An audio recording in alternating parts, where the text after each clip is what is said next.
Dear people living in the future, clean air was something Mother Nature could not control. With the invention of our carrier 117 years ago, mankind has been rapidly developing. Global warming, fine dust pollution.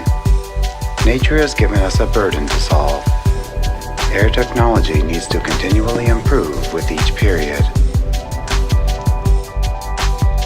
You should analyze the area we live in and enrich it with various technology. We are opening up the future with invisible air technology.